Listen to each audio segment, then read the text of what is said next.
And the fall of 1871, a small team of county officials rode out to a quiet patch of farmland in rural Pennsylvania to settle what should have been a boring property dispute. But when they arrived, Harmonia Springs was silent, too silent. The air was heavy, the roads were empty, and the settlement looked as though it had been abandoned overnight. 23 houses stood with doors wide open, curtains fluttering in the cold wind. Pots still sat on stoves. Tables were set for meals that were never eaten. Then came the smell. Behind the main building, a tall brick structure with a strange cupola, was a small graveyard. The soil had been freshly turned in several places. Investigators dug into one of the shallow graves and found the first set of remains. The bones of a child, twisted and deformed in ways no doctor had ever seen before. Inside the medical building, they discovered something far worse: 15 years worth of journals, charts, and diagrams, all documenting human experiments. And in the final pages of one small, leather-bound diary belonging to a woman named Sarah Brennan were 5 haunting words. "We were brother and sister." 3 separate congressional inquiries were launched.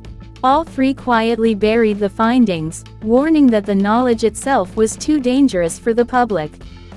But the story of Harmonia Springs, the real story, was never told. Until now. If you're fascinated by America's darkest historical secrets, subscribe and let us know in the comments what state you're listening from, because you might be closer to these events than you think. The beginning 1856. The settlement that would later be called Harmonia Springs didn't start as a nightmare. It started with hope, desperate hope.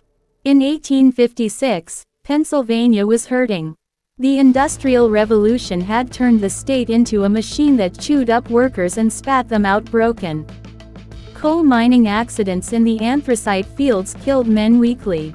Factories in Philadelphia and Pittsburgh mangled workers' hands, filled their lungs with dust, and left them dead before 50. Medicine back then was almost useless. Doctors still relied on bloodletting, mercury treatments, and superstition. If you were sick, your chances weren't good. Then a stranger arrived. The doctor. Dr. Cornelius Englehart appeared in Lancaster County like a man stepping out of another world. He was tall, over 6 feet, with shock white hair even though he was only in his 40s. He had a calm, commanding voice, and when he spoke, people leaned in to listen. His credentials were impressive. A graduate of the University of Pennsylvania Medical School, trained in Vienna and Berlin, and a year spent working with Rudolf Virchow, one of Europe's most famous medical minds. He claimed to know about a new science, heredity, and hinted at medical breakthroughs the rest of America wouldn't see for decades. While local doctors clung to old theories about balancing humors, Englehart talked about curing illnesses by correcting the body at its roots, through bloodlines, through breeding, through something he called hereditary optimization. And unlike most country doctors, he had money. A lot of it. The land. That same year, Englehart purchased 800 acres along Conewago Creek, prime farmland that had been in the Hare family for generations. Crop failures had ruined them, so the sale was easy. The land was isolated enough to keep away prying eyes, but close enough to the new railroad line for easy access. On the property was a natural spring, its water tinged with sulfur. Englehart claimed it had powerful healing properties. Construction began almost immediately. Workers, mostly German and Irish, were paid generously but required to sign strict contracts promising silence about what they were building. At the center of the land rose a 3-story brick medical facility, capped with that strange cupola. Around it, Englehart had 36 identical houses built, each positioned in perfect geometric order. He said this arrangement was essential for harmonic living. The recruitment. By early 1857, Englehart placed ads in German-language newspapers across Pennsylvania. Greater than seeking families of good moral character afflicted by hereditary ailments. Revolutionary medical treatment at no cost. Room, board, and work provided. Children especially welcome for preventive care. Letters poured in. Desperate parents wrote about children born with twisted legs, cleft palates, seizures, or strange mental afflictions. Englehart personally reviewed every request, accepting some and rejecting others for reasons no one could quite understand. He turned away a wealthy merchant family but welcomed the poor Zimmermans from Berks County, whose youngest boy, Peter, had such severe rickets that his legs bent like bow handles. He refused a war veteran missing an arm, but brought in the Grebers, whose teenage daughter Anna suffered from seizures so violent she would black out for hours. The first arrivals. The Zimmermans were the first to arrive in March 1857, shivering under their coats as snow still clung to the creek banks. Englehart examined young Peter with surprising gentleness, promising his condition could be fixed with proper nutrition and a special bone-stretching machine of his own design. The Grebers arrived soon after. Englehart dismissed the local minister's claim that Anna's seizures were divine punishment, saying they were simply an electrical imbalance that could be corrected with galvanic, electrical, treatments. By summer, Harmonia Springs had 15 families. Some came with children who were born different. Others came hiding deformities they feared made them cursed. All came clinging to hope. The rules. At first, it seemed like a miracle. The spring water brought color to pale faces. Peter's legs began to straighten. Anna's seizures became less frequent. A young girl with a severe cleft palate underwent a risky surgery by Englehart himself, and survived. But there were rules. Families couldn't leave without Englehart's written permission. Mail went through his office, to avoid stress. Visitors were rarely allowed. And then came the program of hereditary optimization, a set of strict, unexplained guidelines that would soon turn Harmonia Springs from a place of healing into something much, much darker. To be continued in part 2. If you want, I can now plan the remaining 9 parts so the horror escalates steadily and the final reveal hits hard, keeping the audience hooked for the full series. That way, the tone stays consistent and the mystery builds perfectly. Do you want me to prepare that outline next? Harmonia Springs, Part 2, The Perfect Match. Hook. Opening scene. Every Tuesday evening, the people of Harmonia Springs gathered in the meeting hall for Dr. Englehart's lectures. The lights would dim, the air would grow still, and he would take the podium, tall and white-haired, with charts and diagrams behind him. He didn't speak like a regular doctor. His words had the rhythm of a preacher, his voice warm but commanding. And his message was always the same. Most sickness, most weakness, most deformity came from what he called bloodline contamination. In his mind, human beings had been breeding all wrong for generations, mixing incompatible essences, and creating the suffering he saw all around him. It was a chilling theory, but in Harmonia Springs, where every family had come desperate for hope, they believed him. The first wedding. On September 15, 1858, more than a year after the settlement began, Harmonia Springs celebrated its first wedding. The delay wasn't tradition, it was by design. Englehart said he needed time to study each resident, to chart their hereditary traits, and to match couples who could create the strongest children. The chosen pair, Sarah Graber, now 18, and William Brennan, 21. Sarah had changed completely since arriving. Her violent seizures were gone, her face was full of color, and she moved with a grace she never had before. She worked in the small settlement school, teaching children their letters alongside Charlotte Pennepacker. In the evenings, she sat on her porch with her parents, her mother braiding her auburn hair while her father read aloud from the Bible. William had his own miracle story. Orphaned young, plagued by chronic lung problems, he'd been unable to do heavy work before Harmonia Springs. Under Englehart's treatments, daily inhalations and chest therapy, he had grown strong enough to work full days in the carpentry shop. Their courtship wasn't exactly romantic, it was arranged. Englehart put them together on projects, cataloging the library, tending the herb garden, teaching Sunday school. He wrote in his private journal about how they began to gravitate toward each other. William crafted small gifts for Sarah. Sarah brought him treats from her mother's kitchen. When Englehart announced their engagement during one of his Tuesday lectures, he called it a triumph of science. He even showed charts predicting their perfect offspring, healthy, strong, and free of inherited defects. The ceremony. The women of the settlement prepared for weeks. Frau Zimmermann sewed Sarah's white cotton dress by hand, carefully stitching in seed pearls that sparkled in the light. The Hirschbergers baked mountains of pastries using precious stores of sugar and flour. Even the children, many with visible disabilities, were dressed in their finest clothes and told to behave perfectly. The meeting hall was transformed with garlands of goldenrod, asters, and chrysanthemums. Englehart himself officiated. He had gotten minister's papers from a strange sect called the Church of Human Perfectibility, something none of the German Lutheran or Reformed families had ever heard of.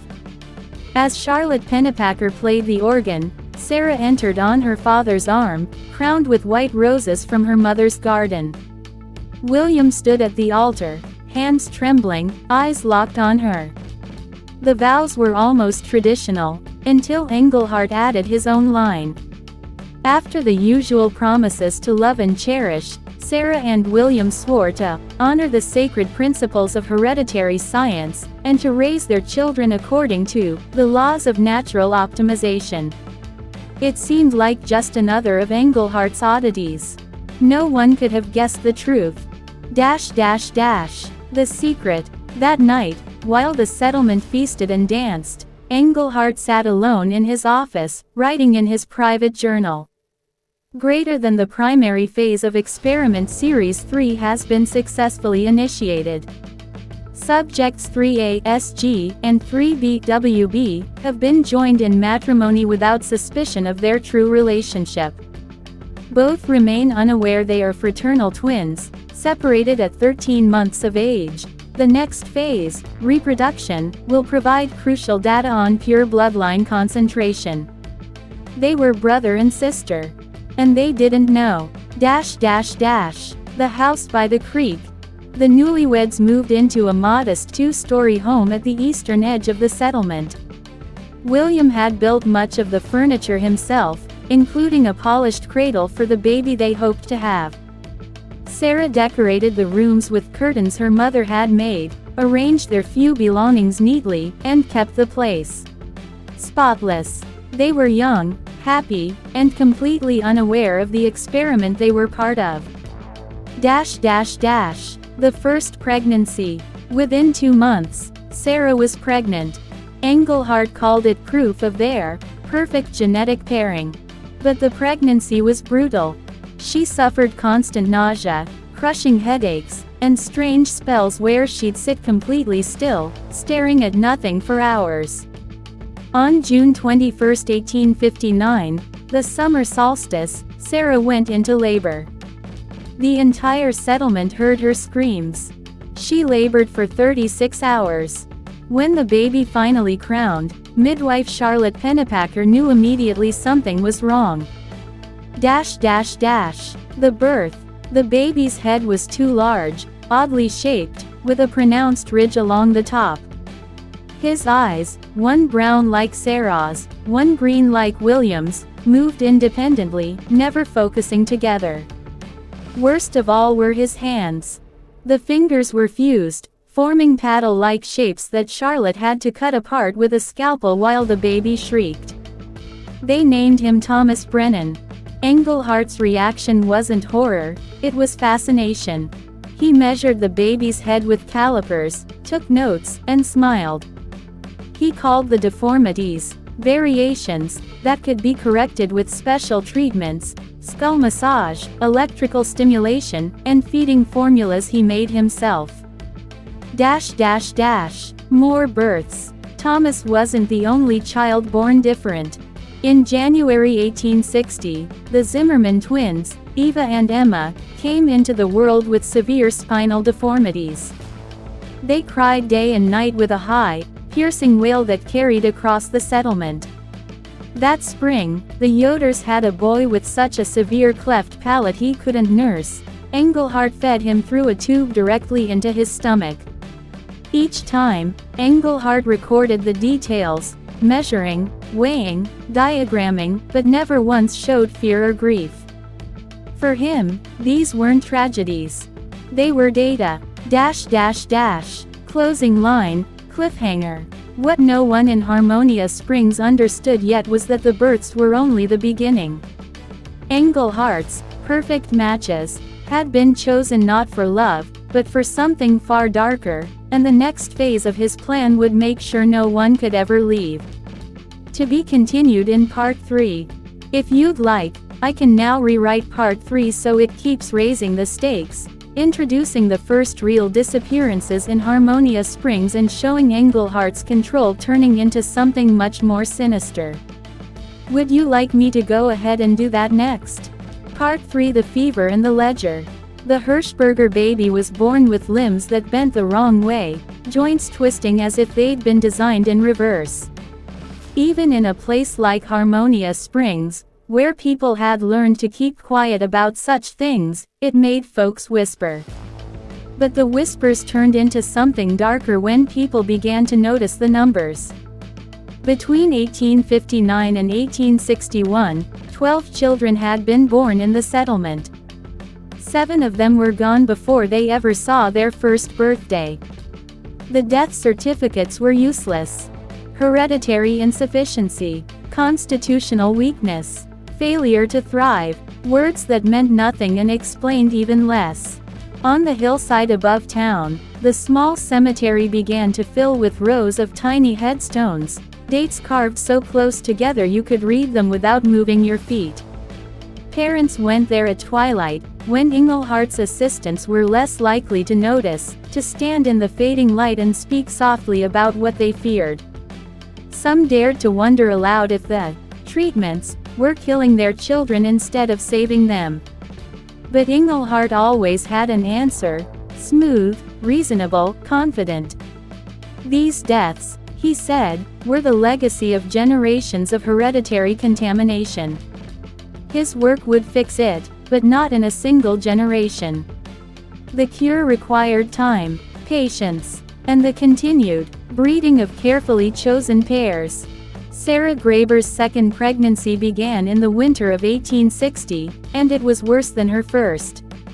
She saw children who weren't there, heard voices calling her name from empty rooms.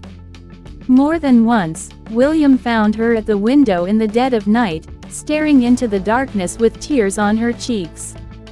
"I don't know what's wrong," she whispered once, clutching her belly. "It feels like something inside me is breaking, like my body's rejecting itself." Their second child, Margaret Brennan, was born on March 15, 1861, just as the country slipped into civil war. She lived only 3 months. Her deformities were so severe that Charlotte Pennypacker, who had seen more than her share of medical horrors, wept as she wrapped the tiny body.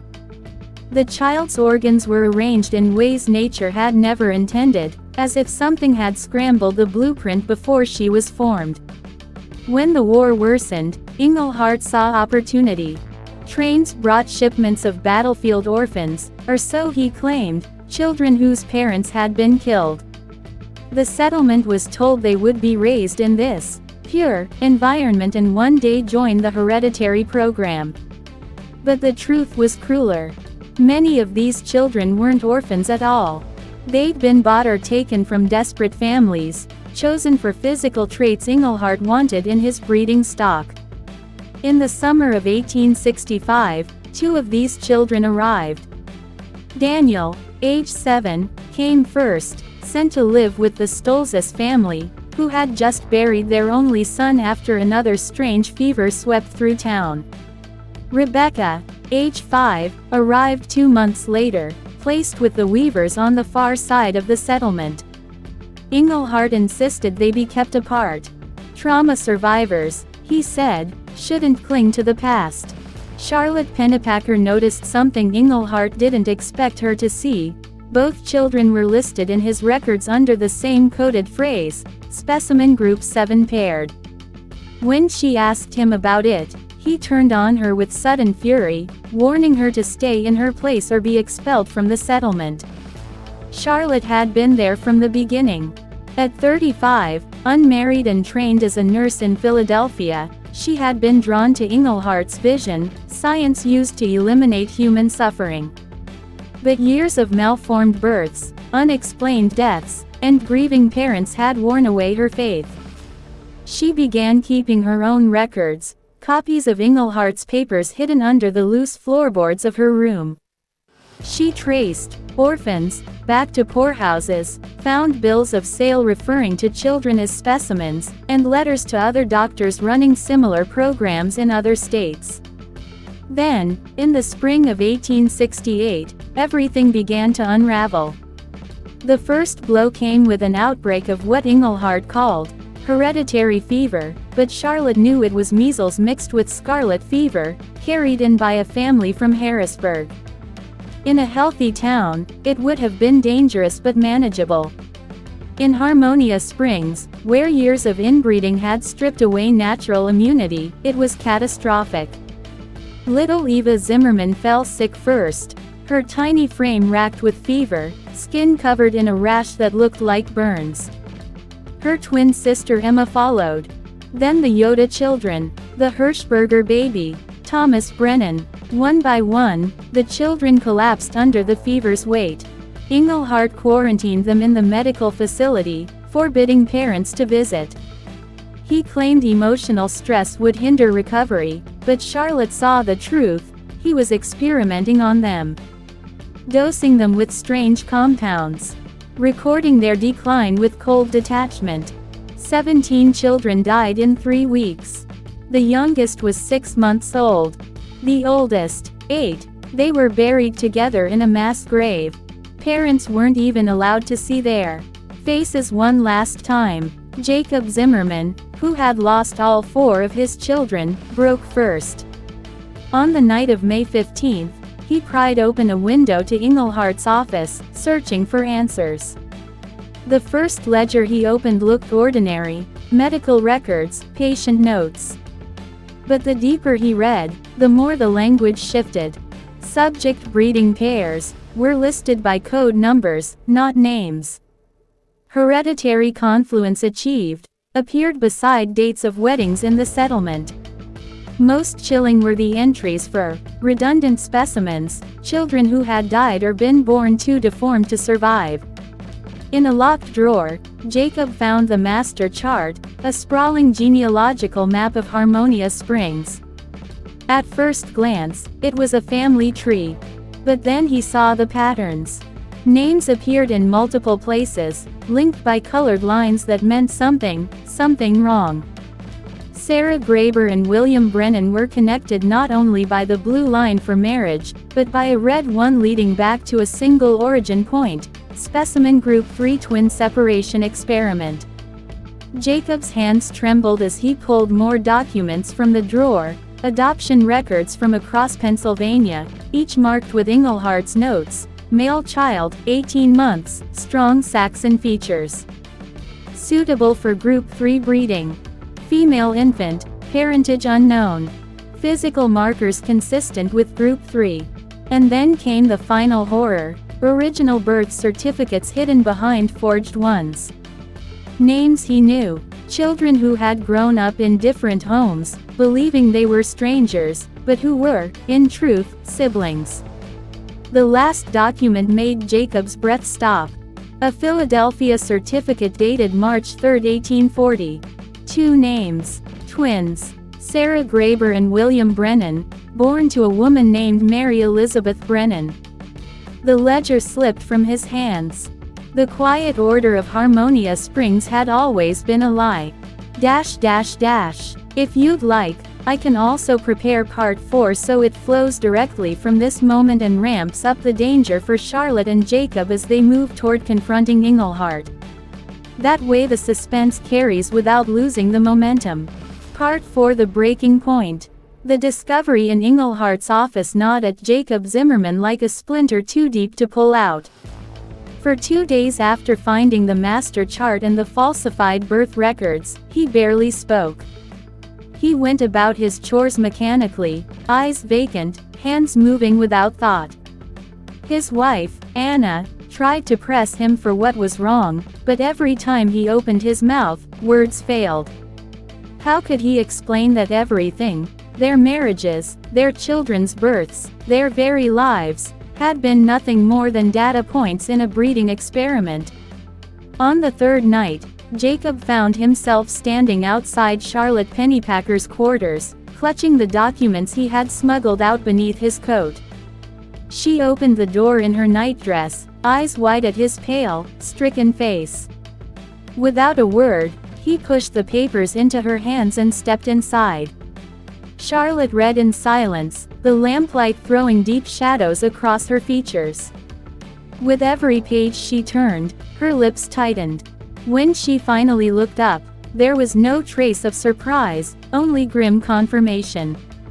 "I've suspected for years," she said quietly.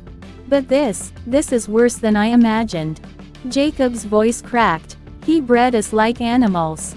My children, Anna's children, they were doomed before they were even born." Charlotte reached across the table, her calloused hand covering his. "You must understand, Jacob, he will not stop. Not unless someone stops him." They spoke for hours in hushed voices, piecing together the full extent of Englehart's program. Charlotte revealed her own hidden archive, the copies of records she'd been keeping since 1863, letters from other settlements that hinted at similar horrors, detailed notes on the deformities, the stillbirths, the inexplicable illnesses. Between her files and Jacob's stolen documents, a full picture emerged. Englehart had been manipulating pairings for nearly a decade, ensuring certain genetic lines intertwined while others were culled. Children who didn't meet his standards were allowed to die, or quietly removed. But confronting him outright was dangerous. Englehart had loyal followers, people who believed in his vision of human perfection and saw him as a prophet. Any open accusation could end with Jacob and Charlotte branded as traitors, or worse. The turning point came sooner than either expected. In June 1868, a young boy named Isaac Stolzis, one of the battlefield orphans Englehart had brought in, collapsed during chores. Charlotte was summoned and found him barely conscious, his skin hot and blotched with a strange rash. Isaac's breathing was ragged, his pulse weak. She recognized the signs of poisoning immediately, not the accidental sort, but deliberate, controlled dosing. When she confronted Englehart, he didn't even attempt to deny it. "His cranial measurements are substandard," he said coldly, as if discussing the quality of a crop. "Better to end the line now before it contaminates the others." Charlotte's blood went cold. "He's a child," she whispered. "He's a failed specimen," Englehart replied. "Don't let sentiment cloud your judgment." That night, Charlotte stole Isaac from the infirmary. She wrapped him in a blanket, carried him through the darkened streets, and slipped into Jacob Zimmerman's barn. Together, they tended him in secret, feeding him broth and herbs until the worst passed.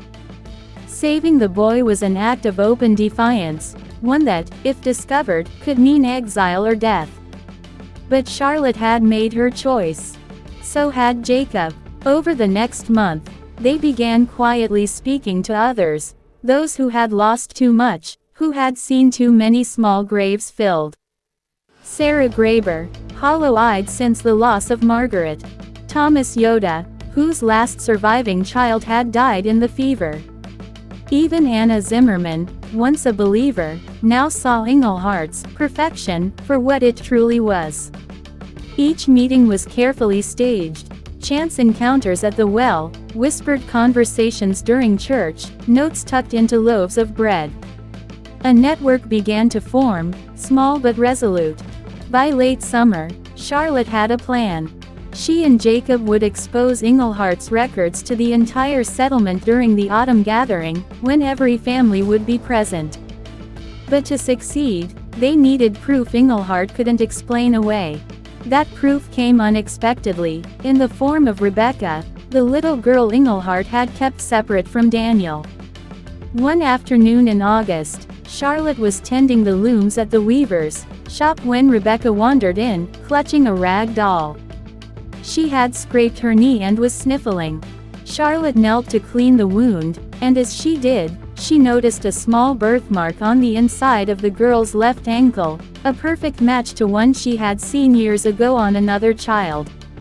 Later that week, Charlotte examined Daniel under the pretext of treating a cough. There it was again, the identical mark, in the same spot. Twins, separated and placed with different families. Exactly like Sarah and William Brennan. Exactly like the Group 3 notation in Englehart's files. Charlotte documented the birthmarks, making careful sketches and noting the dates of arrival, the fabricated backstories.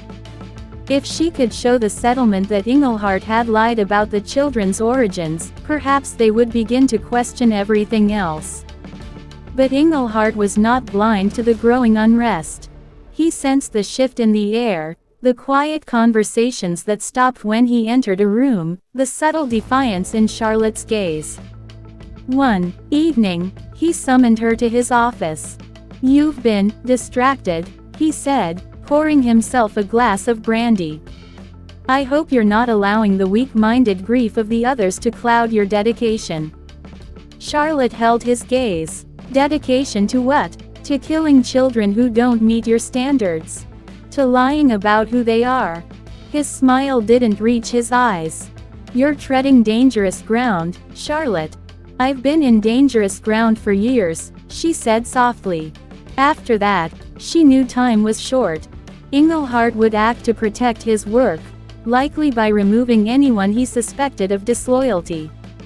The autumn gathering was set for October 12, 1868. Charlotte and Jacob prepared their evidence. The genealogical chart, the purchase orders, the falsified birth certificates, the records of twins split apart and passed off as unrelated. Each document was carefully hidden in the lining of Charlotte's medical bag. The night before the gathering, Charlotte slept little.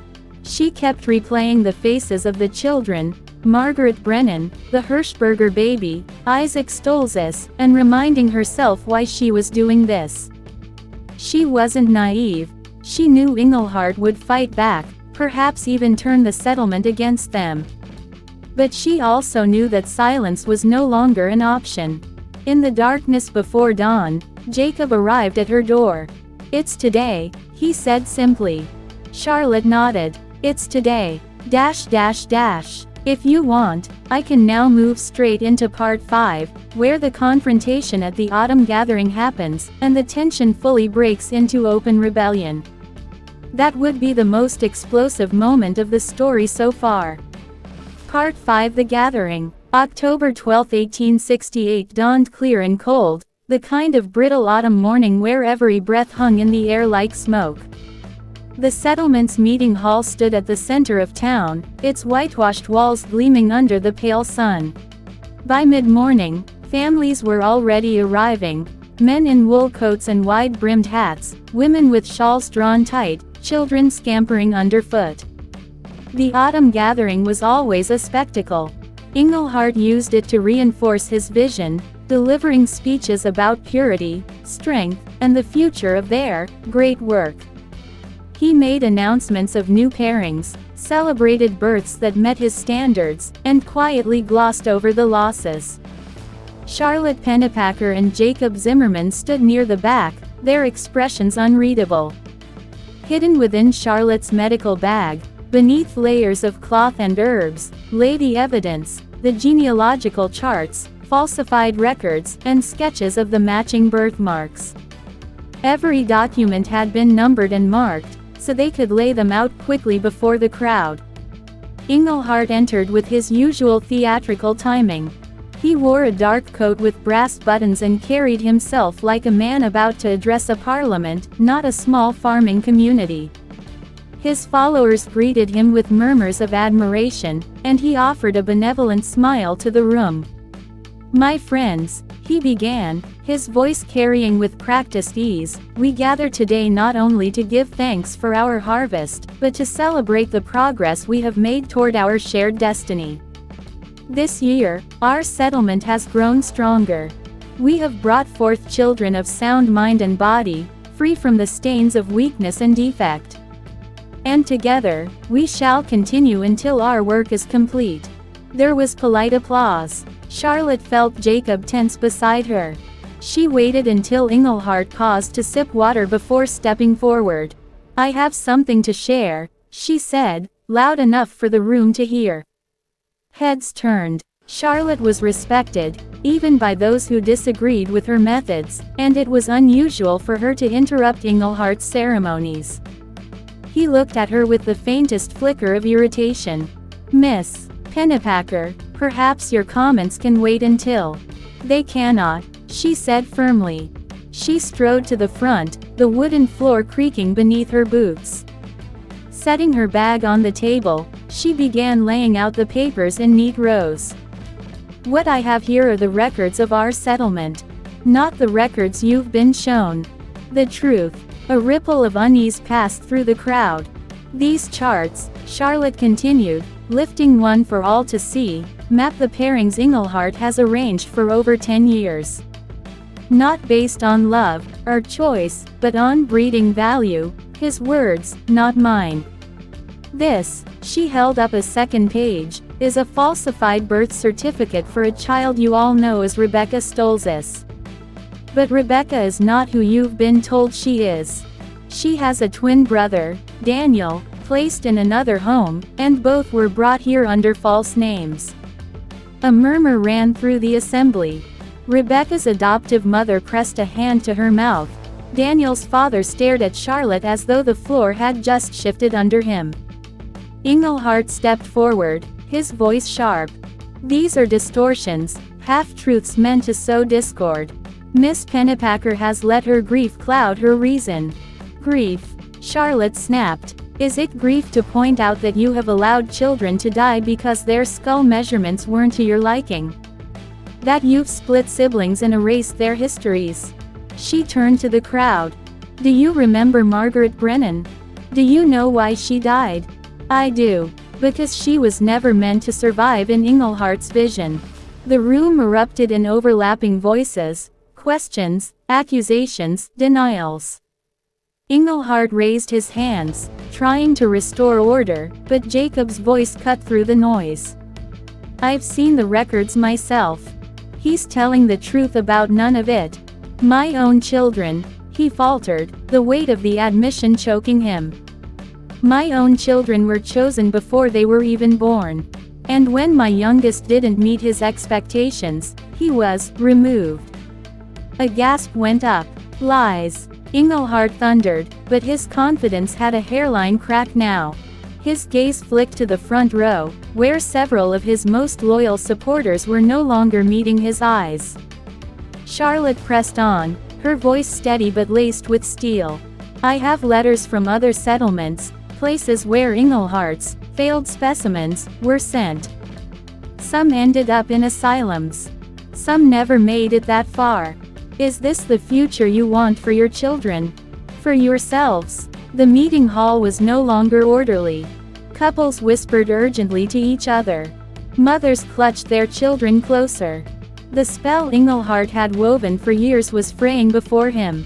Then Thomas Yoda, a quiet man who rarely spoke in public, stepped forward. "I buried 3 children under your care, Englehart. You told me it was God's will. Was it yours instead? Englehart's jaw tightened. You cannot understand the larger purpose. Sacrifices must be made. No, Charlotte said. Sacrifices are chosen. These were stolen. That was the breaking point. A woman in the back stood and shouted, I want my sister's child returned to her. Another demanded to know where her missing nephew had gone. The questions came faster, louder, the crowd's tone shifting from confusion to anger. Englehart tried to shout over them, but the sound was swallowed in the roar of voices. Several men moved toward him, not with violence yet, but with a grim determination to keep him from slipping away. Charlotte gathered her papers, handing copies to Sarah Graeber, to Thomas Yoda, to others she trusted. Spread them, she urged. Let everyone see. The chaos spilled into the street as the meeting broke apart. Groups formed and dissolved, people rushing from house to house, sharing what they'd learned. By late afternoon, the settlement was divided, between those who still clung to Englehart's vision and those ready to see him gone. Englehart himself had vanished from the hall. Some said he'd gone to his home to prepare a speech, others whispered he was already packing to leave. Charlotte suspected neither was true.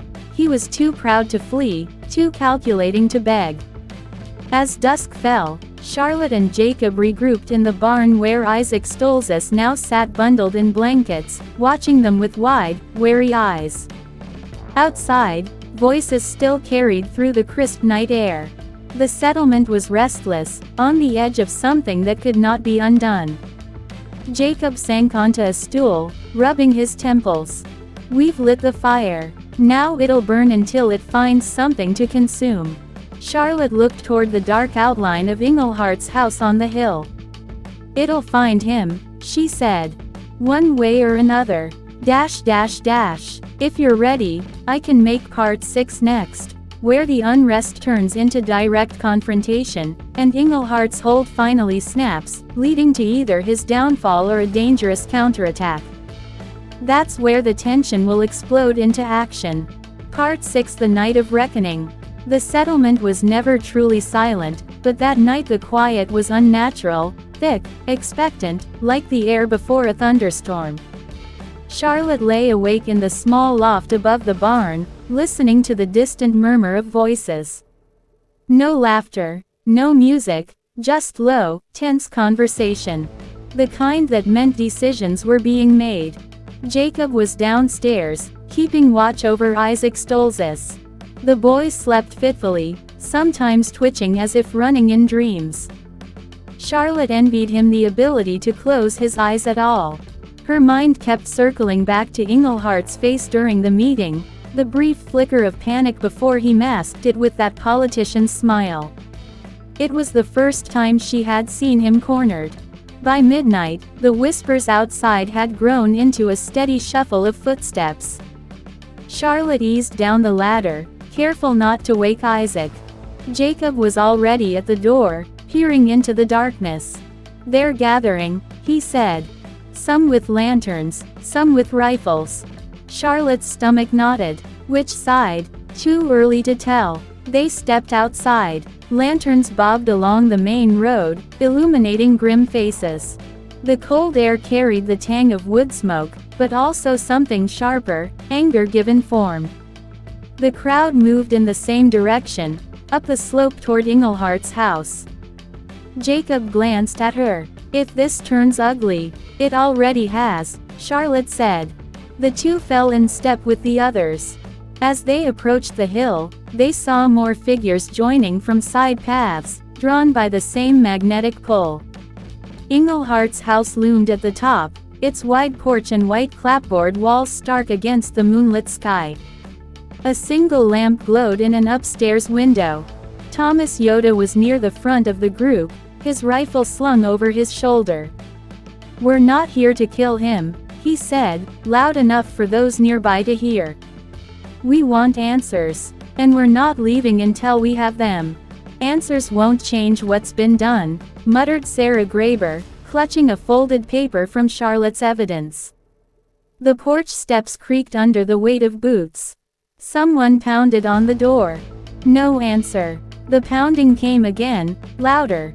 Then, without warning, the upstairs lamp went dark. "He's gone," a man shouted from the back. "No," Charlotte said, stepping forward. "He's here. He's just waiting for us to break." Her words hung in the air, daring him to prove her wrong. Finally, the door opened. Englehart stood in the frame, his dark coat buttoned, hair neatly combed. He looked like a man receiving polite company, not a mob. "My friends," he began, his voice calm, "this is not the way to resolve disagreements. Come inside, and we can." "No," Thomas said, "we're staying out here, and you're going to answer for what you've done." Englehart's smile didn't falter, but his eyes hardened. "What I've done has been for the good of this settlement, for the good of all future generations. You cannot see the whole design yet, but one day you will thank me. Tell that to the parents who buried their children," Sarah spat. The murmurs swelled into shouts. People waved Charlotte's documents in the air like accusations carved in paper. Englehart raised his hands. "You've been deceived by those who seek to undermine us." "That's enough," Charlotte said, stepping onto the porch. She faced him squarely. "You speak of the future, but you've destroyed more than you've built. You've turned neighbors into breeding stock, children into experiments. And now they know it." For a moment, they simply stared at each other, the healer and the architect of the settlement, locked in a battle of willpower. "You think you've won," Englehart said softly, so only she could hear. "But you've unleashed something you can't control. Chaos will destroy this place faster than I ever could." Charlotte didn't blink. "Then we'll rebuild without you." Thomas stepped closer. "We want the truth. All of it. Names, locations, what happened to the missing. You're going to tell us tonight." Englehart's gaze drifted over the crowd, gauging the balance of loyalty and fury. He saw more of the latter. Still, he didn't flinch. "If I speak, it will be in private, with those who can understand the necessity." The answer was drowned out by a shout from the back. "No more secrets." The words caught like a spark in dry grass. "No more secrets," the crowd chanted, over and over, the sound swelling into something that shook the porch boards beneath Charlotte's boots.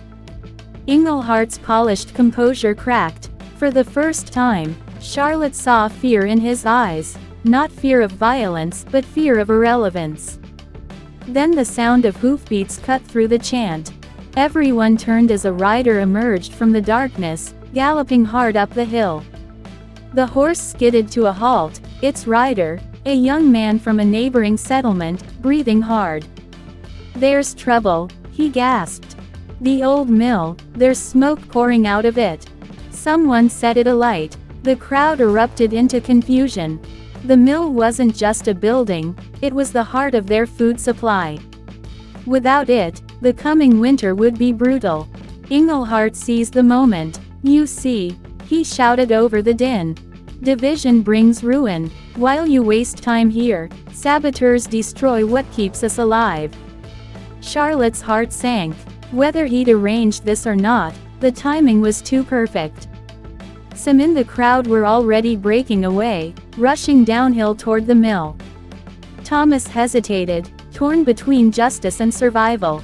"If the fire spreads, go," Charlotte said. "Save the mill. I'll stay here." But by the time the crowd had thinned, Englehart was already retreating inside, the door slamming shut. Charlotte pounded on it once, twice, but the bolt was thrown. She stepped back, chest heaving. The lamplight upstairs flickered on again, a taunting glow. Jacob appeared beside her.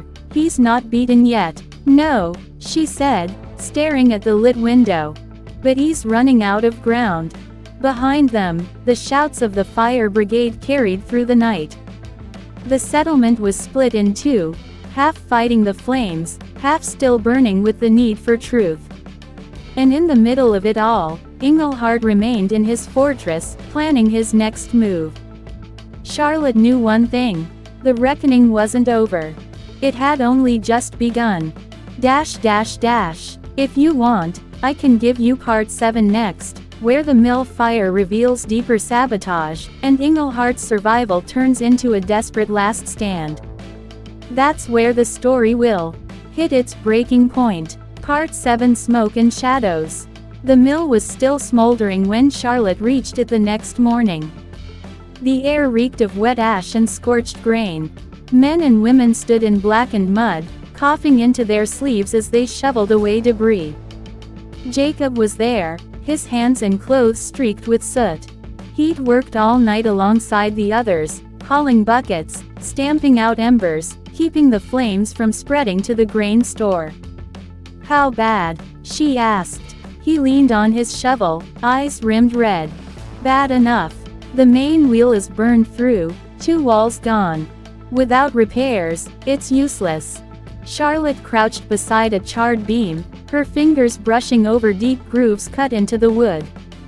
"This wasn't just fire. Look here, these marks are from an axe. Someone weakened the supports before lighting the match." Jacob's jaw tightened. "You're saying it was sabotage?" "I'm saying Englehart's saboteurs weren't outsiders." They both turned at the sound of approaching footsteps. Thomas Yoda came striding over, his face drawn. "We found tracks leading away from the north wall, boots, not horse prints. Whoever it was, they were on foot and in a hurry." "Did you follow them?" Charlotte asked. "Lost them in the creek bed. But we found this." He reached into his coat and pulled out a small brass button, soot-stained but unmistakably ornate. "Looks like it came from one of Englehart's guards' uniforms." Charlotte's pulse quickened. Then he set his own fire. Thomas shook his head. "Or someone loyal to him did, to make the crowd turn on itself." Jacob spat into the mud. "And it worked. Half the settlement's convinced this was outsiders, maybe even the neighboring community. Englehart's been feeding them that story all morning." Charlotte glanced toward the ridge where Englehart's house stood. The white clapboard glimmered in the rising sun, untouched by smoke. "Then we have to change the story before it cements." By midday, they gathered in the barn. Thomas, Sarah Graber, Jacob, and a handful of others who had seen enough to doubt Englehart's words. Charlotte laid the button on the table between them. "This is proof," she said. "Not enough to convict him outright, but enough to start chipping away at the lies." "Proof means nothing if people won't believe it," Sarah said. "He's had years to weave his web. We've got days, maybe hours, before he tightens it again."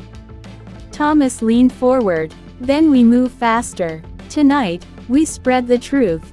Not with speeches, not with mobs, those just make him stronger.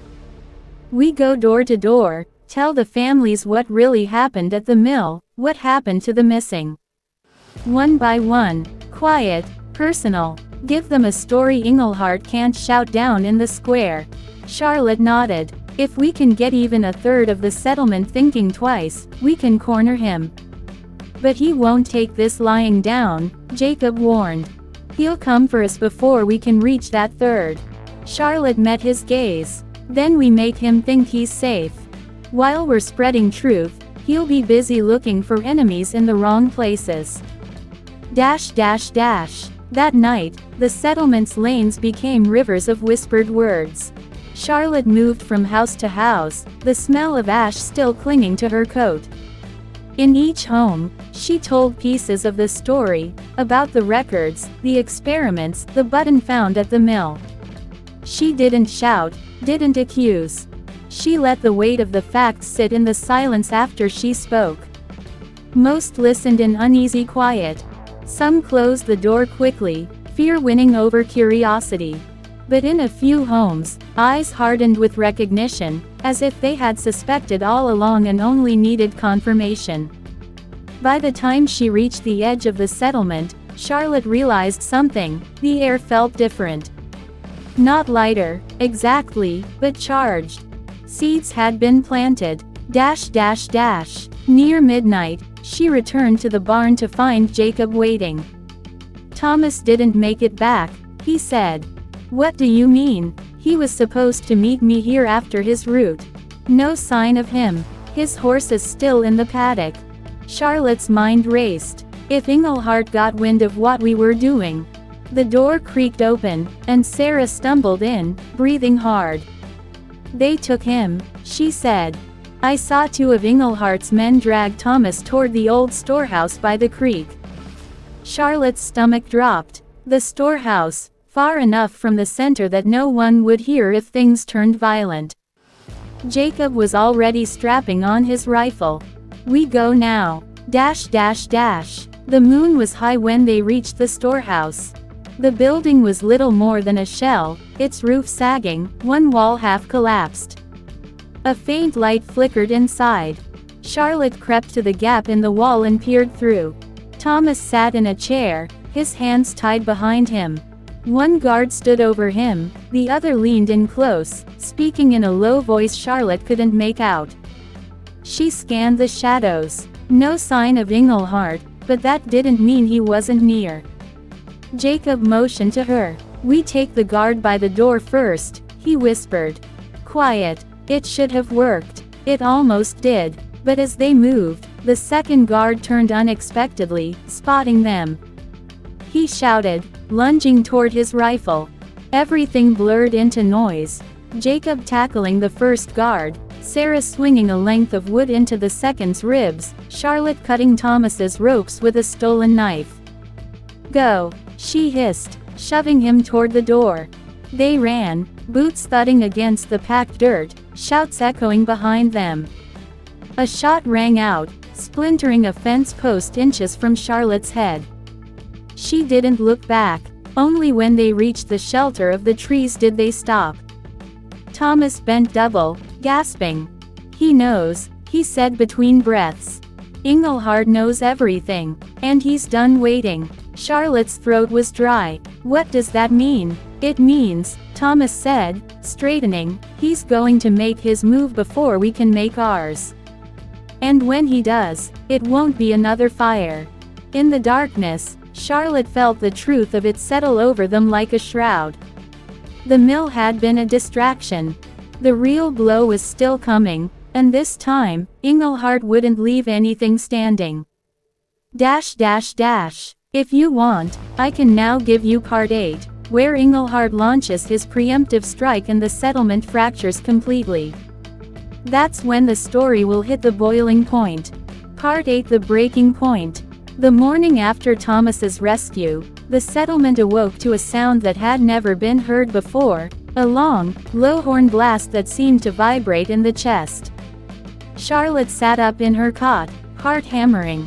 Outside, people were spilling into the lane, craning their necks toward the square. A second horn sounded, followed by the sharp rhythm of boots. Jacob appeared at the barn door, rifle slung over his shoulder. It's him, he said grimly. He's calling everyone in. They followed the stream of villagers to the square. The air was thick with nervous murmurs. At the far end, on the steps of the meeting hall, stood Victor Englehart in his black coat, flanked by 6 of his guards, each armed and standing like carved stone. When he spoke, his voice was calm but carried to the edges of the crowd. My friends, I've called you here because we can no longer ignore the threat among us. Charlotte felt eyes in the crowd flick toward her and Thomas. Englehart raised a hand. Last night, saboteurs attacked our people and attempted to murder one of my men. This comes after the destruction of the mill, an act meant to starve us and break our unity.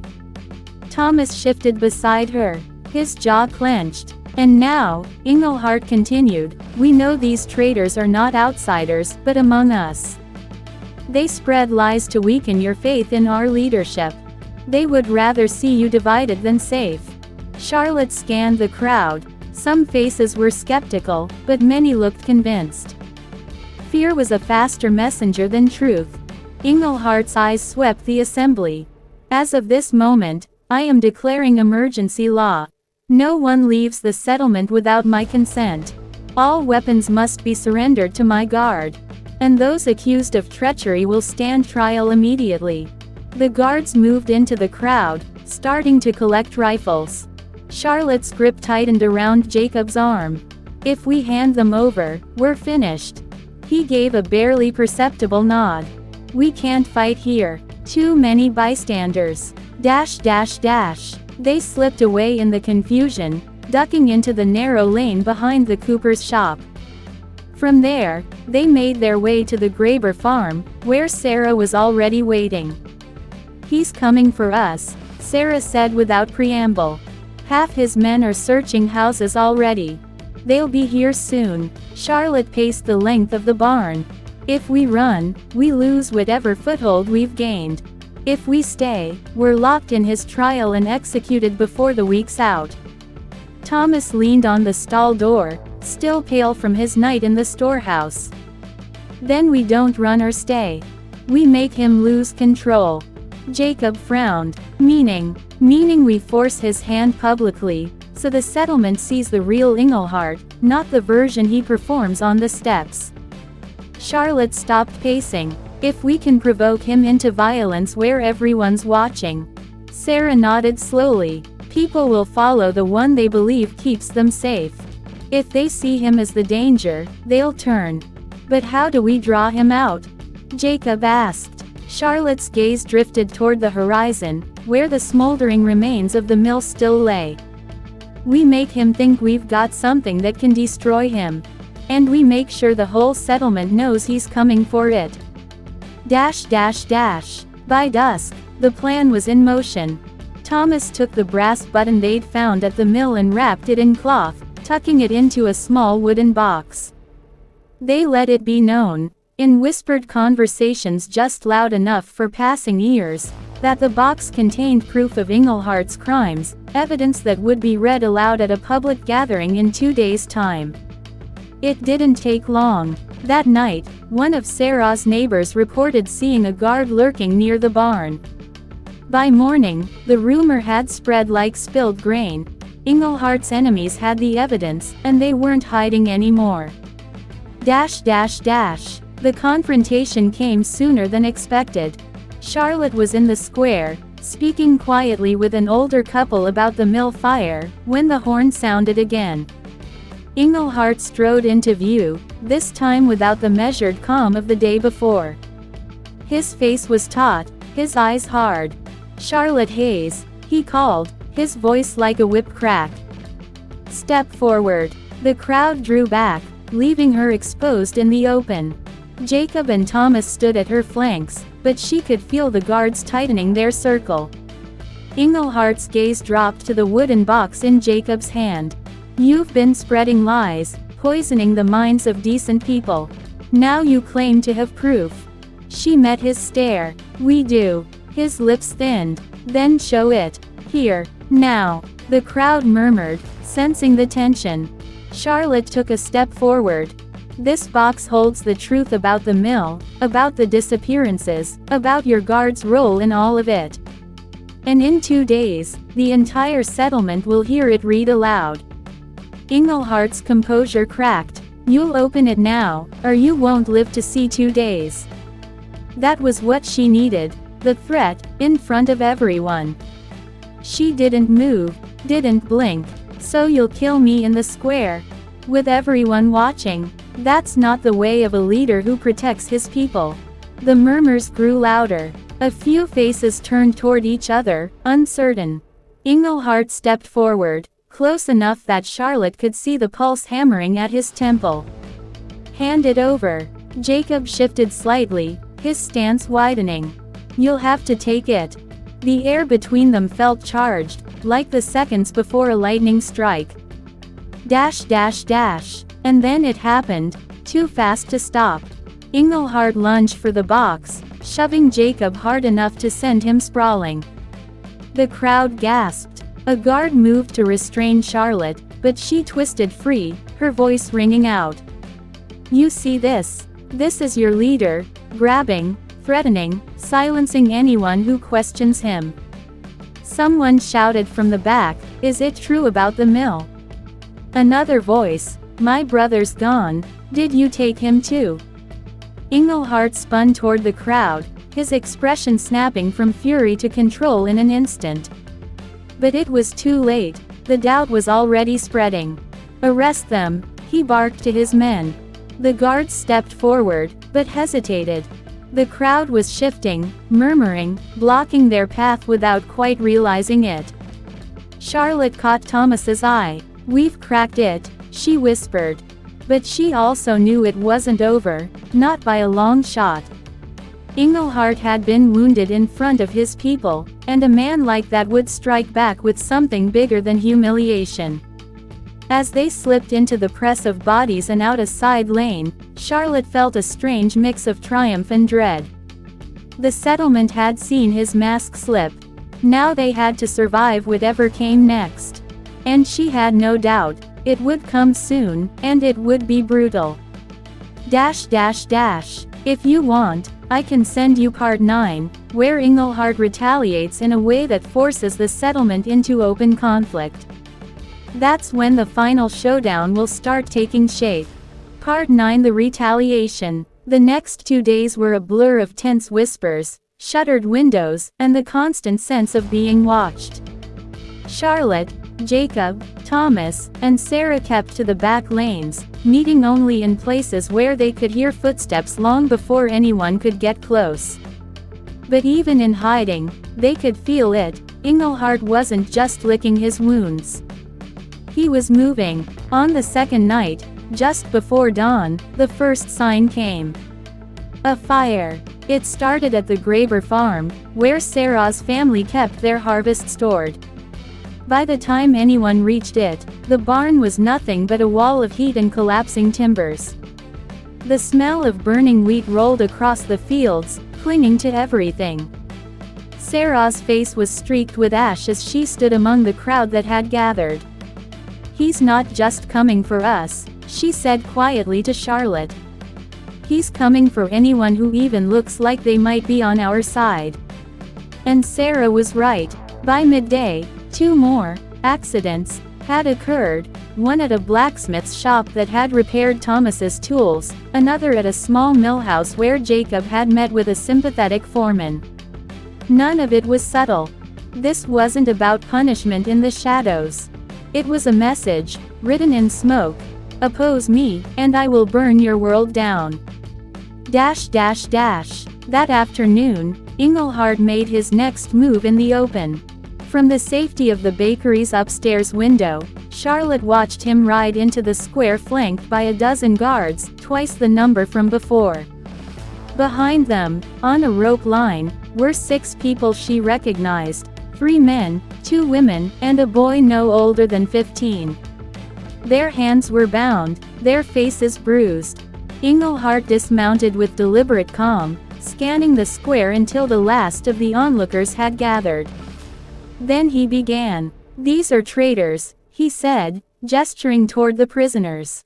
"They've conspired to destroy our food supplies, to weaken our defenses, and to hand this settlement over to outsiders who would see us dead."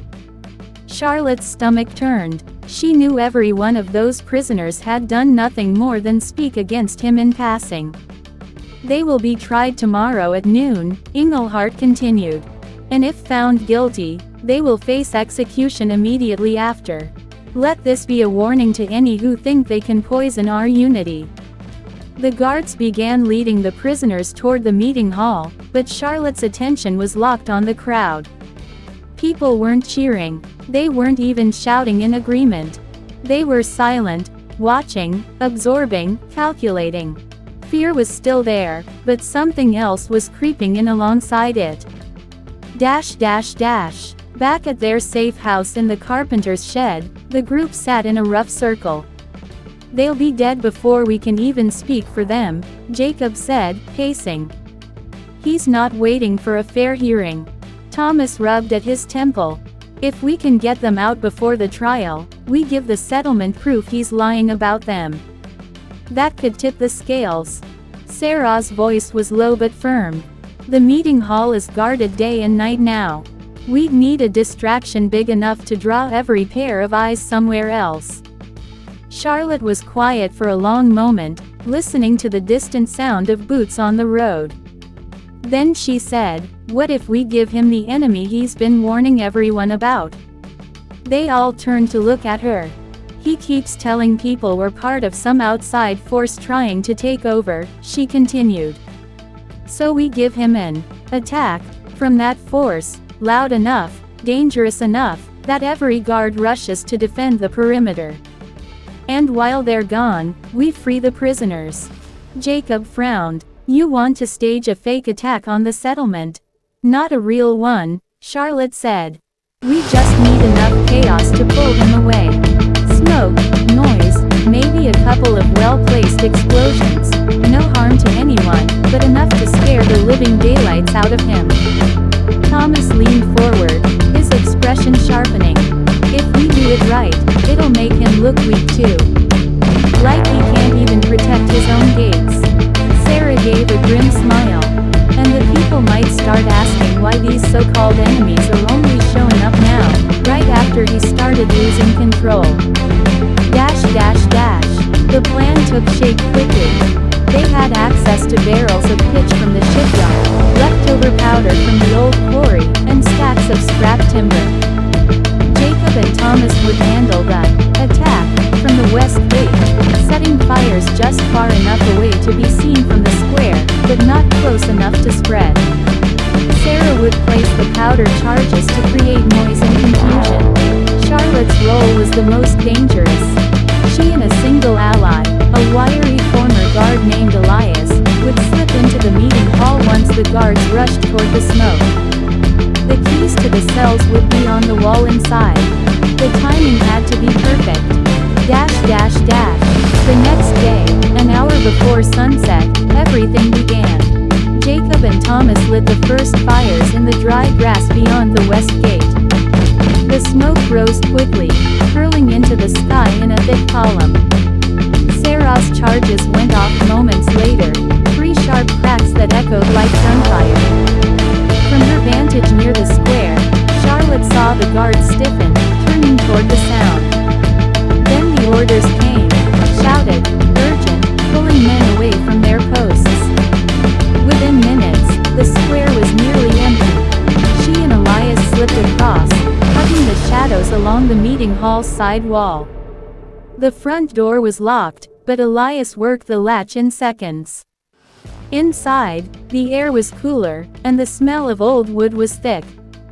They moved quickly down the narrow hall, past the empty council room, to the holding cells. The prisoners looked up as they entered, eyes wide, faces drawn. "We're getting you out," Charlotte whispered, grabbing the keys from the wall. She worked the locks one by one, her hands steady despite the pounding of her heart. Elias kept watch at the door, whispering warnings when he heard distant movement. Within minutes, they were back in the alley behind the hall, moving the prisoners in small groups toward the safe house on the edge of town. By the time the last prisoner slipped inside, the sky over the west gate was glowing red from the smoke and flame. It wasn't until later that night, when the fires were under control, that Englehart learned the truth. The prisoners were gone. Witnesses swore they'd seen figures slipping into the alleys during the chaos. Englehart's fury was like nothing Charlotte had ever seen. He roared in the square, swearing that the outside force had help from within, and that every man, woman, and child would be questioned until the guilty were found. But beneath the rage, Charlotte saw something else, something she hadn't seen in him before. Fear. He knew he was losing his grip. And she knew that meant he would stop at nothing to crush them before the settlement turned completely. Tomorrow, she thought, the real war begins. If you'd like, I can now give you part 10, the final showdown where Englehart and Charlotte's group face each other in an all-or-nothing battle for the settlement's future. It will tie up all threads and end with a strong call to action. Part 10, The Last Stand. The morning air was heavy, as if the entire settlement was holding its breath. Charlotte sat at the workbench in the safe house, sharpening a blade she hoped she wouldn't have to use. Around her, the others moved in tense silence, Thomas checking rope knots, Sarah rolling up maps, Jacob oiling an old rifle. The 6 rescued prisoners waited in the shadows, their gratitude tempered by the knowledge that they were now targets. The night before, Englehart had made his intentions clear. At sunrise, a proclamation had been nailed to every corner post. All citizens must report to the square by midday. Any who fail to appear will be considered traitors and dealt with accordingly. It was an ultimatum, and everyone knew it. "He's going to make an example of someone," Sarah said, tightening her coat. "Doesn't matter who. He just needs blood in the square to remind people who's in charge." Thomas looked at Charlotte. "We can't let him get that far. If we wait until he makes his speech, it's over. The fear will lock them down for good." Charlotte's voice was steady. "Then we take him before he speaks. .. The plan was simple, but deadly in its precision. Jacob and 2 of the rescued men would position themselves on rooftops overlooking the square. Sarah would mingle with the crowd, spreading quiet whispers, reminders of the burned farms, the false arrests, the chaos he'd caused.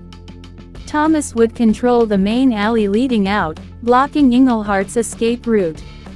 Charlotte would go straight for him. ... By midday, the square was packed. People shifted uneasily, glancing at the guards who had doubled in number since the day before. The air was sharp with the smell of pitch from newly lit torches. Englehart arrived on horseback, riding slowly through the crowd. He didn't smile. His eyes scanned the faces, cold and calculating. When he reached the platform at the center of the square, he dismounted and climbed the steps with the swagger of a man who believed himself untouchable. "My people," he began, his voice carrying with practiced authority, "dark days have come upon us. Enemies surround us, and worse, they walk among us." Charlotte moved through the crowd like a shadow, her eyes locked on him. Englehart continued, "Last night's attack was proof, and proof demands action. Today, we will cleanse this settlement of treachery." That was the cue. A sharp crack split the air, not a gunshot, but the deliberate snapping of a banner pole from the rooftop where Jacob waited. The fabric fluttered down into the crowd, painted with a single word in bold red letters: "Liar." Gasps rippled through the square. Sarah's voice rose from somewhere near the front, clear and steady: "He burned our farms." Another voice joined in, one of the rescued prisoners: "He jailed the innocent." The crowd began to stir, heads turning, whispers spreading faster than Englehart could speak over them. ... Charlotte pushed forward, reaching the edge of the platform steps just as Englehart shouted, "Seize them." The nearest guard stepped toward her, but an arrow thudded into the wood beside his foot, Jacob's warning shot from above. The guard froze. Charlotte climbed the steps, her heart hammering, her voice cutting through the noise. "You call yourself a protector, but all you've done is destroy this place. Every fire, every beating, every lie, you did it to keep yourself in power." Englehart's face tightened, but his voice dripped contempt. "You think you can turn them against me? These people need my rule. Without me, they'll tear each other apart." Charlotte took another step, close enough now to see the faint tremor in his hands. "No, without you, they'll finally be free. .. The crowd was no longer silent. People were shouting, some at Englehart, others at the guards. The once solid wall of loyalty around him was breaking apart in real time. Englehart's eyes darted to the alley where Thomas stood blocking the exit. Trapped. With a sudden movement, he drew his sidearm, pointing it at Charlotte. The crowd sucked in a collective breath. But before he could fire, one of his own guards, An older man who had served under him for years, stepped between them. His voice was rough but certain. "No more, sir." The hesitation lasted only a second, but it was enough. Charlotte moved, knocking the weapon aside and driving her shoulder into his chest. They hit the boards hard, the gun clattering away. Shouts erupted. 2 more guards moved in, but Sarah had slipped through the chaos, dragging the weapon out of reach. Dash dash dash. Pinned beneath her, Englehart struggled, his voice breaking into rage. "You think this will save you? Without me, you'll have nothing." Charlotte didn't let him finish. "Without you, we'll have everything you've taken." The crowd surged forward, not with violence, but with purpose. Hands reached in, pulling Englehart away from the platform, stripping him of his coat, his boots, his symbols of authority. By the time he was dragged to the edge of the square, he was just another man in the dirt. Dash dash dash. It took hours to settle the unrest that followed. Some called for exile, others for trial. In the end, the settlement agreed. Englehart would face a public hearing, and the people themselves would decide his fate. As the square emptied under the fading light, Charlotte stood with her friends, the tension finally loosening in her chest. "We're not done," Jacob said, scanning the rooftops. "No," Charlotte agreed. "But for the first time, we're not fighting alone."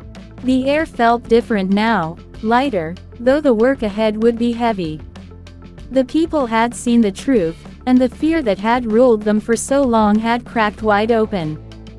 Tomorrow, the rebuilding would begin. But tonight, they had won. The end. Checkmark if you enjoyed this story. Don't forget to like, share, and subscribe so you never miss the next adventure. Speech balloon, drop your thoughts in the comments. Which moment shocked you the most? Loudspeaker, share this with friends who love suspense and rebellion stories.